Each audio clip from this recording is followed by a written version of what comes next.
Particularly इसमें जो Australia Singapore travel bubble की बात हो रही है उस पर आज बात करेंगे। इसी तरह से उनकी वैक्सीनेशन के हवाले से क्या सूरत हाल है, ऑस्ट्रेलिया में वैक्सीनेशन कहाँ तक पहुँची है और उनकी अडल्ट पॉपुलेशन जो है वो कितने परसेंट उसकी पॉपुलेशन की वैक्सीनेशन हो चुकी है। तो आई वुड रिक्वेस्ट जी कि इस वीडियो को लाइक कीजिएगा, शेयर कीजिएगा and subscribe the channel also. Thankful to all those who have already subscribed. Study international पे बात हुई जी कि ऑस्ट्रेलिया सिंगापुर ट्रैवल बबल जो बनने जा रहा है, और इसमें जैसे आप लोगों को पता है कि स्कॉट मॉरिसन G7 समिट के लिए जैसे वो ब्रिटेन गए हैं तो रास्ते में ही स्टॉप ओवर एट सिंगापुर, और उसमें उनके प्राइम मिनिस्टर ली के साथ कुछ बातें हुई और उसमें दोनों जो सरबराहान थे उन्होंने इस चीज़ पे इत्फाक़ किया जी कि जो ट्रैवल बबल है उसको एज अर्ली एज़ पॉसिबल उसको मटीरियलाइज़ किया जाएगा। अब ये ट्रैवल बबल क्या उसमें तमाम इंटरनेशनल स्टूडेंट्स जो हैं उनके लिए कोई फ़ायदे की चीज़ नज़र आ रही है? क्या वो इंटरनेशनल स्टूडेंट्स सिंगापुर में ट्रांजिट करते हुए या वहाँ पे क्वारंटीन करते हुए ऑस्ट्रेलिया जा सकेंगे? अब ये सारे ऐसे क्वेश्चंस हैं जिनके अभी आंसर्स वेग हैं, लेकिन जैसे आपको पता है कि लास्ट ईयर अक्टूबर में यानी अक्टूबर 2020 में ये पहले Australia Singapore travel bubble materialise होने जा रहा था, नहीं हुआ।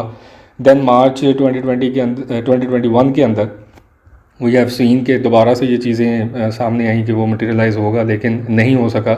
लेकिन अब चूँकि वैक्सीनेशन सूरत हाल भी बेहतर हो रही हैं और सिंगापुर जैसे आपको पता है is the low risk country, और इसी तरह से ऑस्ट्रेलिया की भी जो सिचुएशन है वो अंडर कंट्रोल है। So in all these circumstances now things would be materialized, और ये इसमें जो प्रायोरिटी है वो ऑफ कोर्स सिंगापुरियन जो स्टूडेंट्स इंटरनेशनल स्टूडेंट्स हैं who are studying in Australia, तो उनको प्रायोरिटी दी जाएगी। इसके साथ साथ अब जो हमारे जो अदर इंटरनेशनल स्टूडेंट्स हैं वो भी इसमें उनको प्रायोरिटी तो नहीं, लेकिन at the second stage they can get some fresh breath from this travel bubble. Will international students be prioritize? So yes, at some stage they will be, क्योंकि जैसे आपको पता है मैंने अपनी लास्ट वीडियो में बताया कि जो साउथ एशिया से जो ट्रांजिट है सिंगापुर के लिए वो अभी अलाउ नहीं है, और जैसे ये अलाउ होगा, और ये डेफिनेटली होगा at some stage for the vaccinated travellers, ये ट्रांजिट अलाउ किया जाएगा, क्योंकि सिंगापुर ने ऑलरेडी आयाटा ट्रैवल पास जो है उसको इम्प्लीमेंट किया हुआ है। ऑस्ट्रेलिया भी इस आयाटा ट्रैवल पास को इम्प्लीमेंट करने जा रहे हैं। तो वैक्सीनेटेड ट्रैवलर्स जो होंगे उनके लिए ये इजी होगा कि वो ट्रांजिट करें, और इन केस कि अगर उनको वहाँ पे सिंगापुर में क्वारंटीन करना पड़े 14 दिन का, तो वो 14 डेज़ क्वारंटीन के बाद वहाँ से ऑस्ट्रेलिया के लिए मूव कर जाएं। So vaccinated travellers, yes there would be an opportunity soon. और ये होगी कब तक? ये अक्टूबर के बाद, अक्टूबर से दिसंबर के दरमियान ये सारा जो प्रोसेस है, क्योंकि अभी ट्रैवल बबल बनेगा तो उसको टाइम लगना है जी। उसको प्लान ये कर रहे हैं, उसको स्ट्रेटजाइज़ कर रहे हैं, और उसमें कौन कौन सी जो उसमें लीगैलिटीज़ हैं उनको वो मद्देनज़र रखना है उन्होंने। तो ये सारी चीज़ें होते हुए टाइम लगेगा अक्टूबर से दिसंबर तक का। और मीनवाइल जैसे मैं पहले भी बता चुका हूँ कि अक्टूबर से ऑस्ट्रेलिया को 2 मिलियन डोजेज़ जो हैं फाइज़र डोजेज़ वो पर वीक मिलना शुरू हो जाएंगी। तो ग्रेग हंट्स जो इनके मिनिस्टर फॉर हेल्थ हैं उन्होंने कहा है कि दिसंबर तक इनकी मैक्सिमम पॉपुलेशन, और उन्होंने तो ये कहा है कि दिसंबर तक तमाम ऑस्ट्रेलियंस जो हैं बाय द क्रिसमस उनको फर्स्ट जैब जो है फाइज़र की या एस्ट्राजेनेका की वो उनको मिल चुकी होगी। नेक्स्ट हम बात करें तो ऑस्ट्रेलिया में एक ये ओपिनियन आया था गार्डियन के अंदर, उसमें पीटर जो कॉलिंगटन है उन्होंने अपना एक ओपिनियन ये दिया है जी कि अभी चूँकि 70% अजम्पशन ये है कि 70% of the adult population Australia की जब वो वैक्सीनेट होगी तो ग्रेजुअली बॉर्डर ओपनिंग शुरू हो जाएगी। अभी तक 21% के करीब जो ऑस्ट्रेलियन अडल्ट पॉपुलेशन है वो वैक्सीनेट हुई है। अब 70% कंप्लीशन की तरफ कब जाएगी ये एक क्वेश्चन मार्क है। ये आई थिंक लेट 2022 के अंदर ये काम पूरा होगा।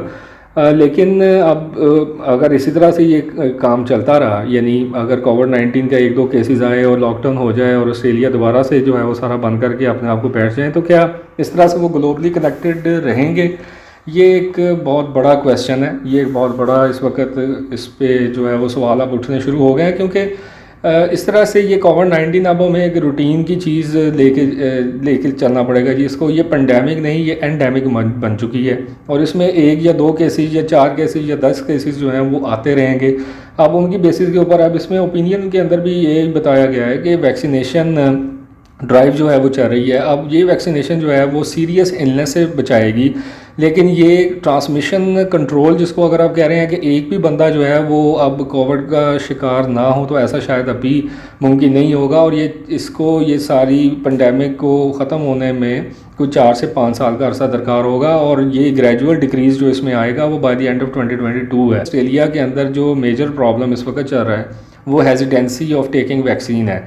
अब हेजिटेंसी को कैसे ख़त्म करना है, उसको फोर्सफुली इम्प्लीमेंट करना पड़ेगा उन्हें, या ये मतलब उसकी किस तरह की कोई स्ट्रेटजी बनाते हैं कि उनकी पॉपुलेशन जो है वो जो मैक्सिमम पॉपुलेशन है वो वैक्सीनेटेड हो।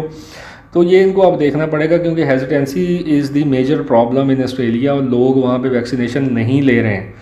तो ये अब चीज़ें सामने आई हैं कि केसेस तो ख़त्म नहीं होंगे कोविड-19 के, लेकिन ऑस्ट्रेलिया अगर अब ख़ुद को इसी तरह से बंद करके बैठा रहेगा तो that would be a hermit state, और बाकी दुनिया के अंदर इसको अच्छी नज़र से नहीं देखा जा रहा है। इसमें लास्टली अगर हम बात करें तो ऑस्ट्रेलियाज़ वैक्सीनेशन फेलिंग्स जो हैं वो एक्सपोज हुई हैं G7 मीटिंग के अंदर। G7 मीटिंग के अंदर जो इनके ये स्कॉट मॉरिसन जो इनके प्राइम मिनिस्टर हैं उनको ग्रिल किया गया है, और उसमें उनसे ये बड़ी शिद्दत के साथ ये सवालात पूछे गए हैं कि जनाब ऑस्ट्रेलिया का क्या प्रॉब्लम क्या है, वो वैक्सीनेशन इतनी स्लो क्यों है। और इसमें अभी तक जो उनकी टोटल पॉपुलेशन की बात करें तो 2.6% उनकी जो पॉपुलेशन है जी वो सिर्फ अभी तक जो है वो वैक्सीनेट हुई है। और इसी तरह से अगर इस परसेंटेज को जो किस परसेंटेज पे किस नंबर पे जाके ऑस्ट्रेलिया अपने बॉर्डर ओपन करेगा, तो स्कॉट मॉरिसन इसका कोई जवाब नहीं दे सके हैं,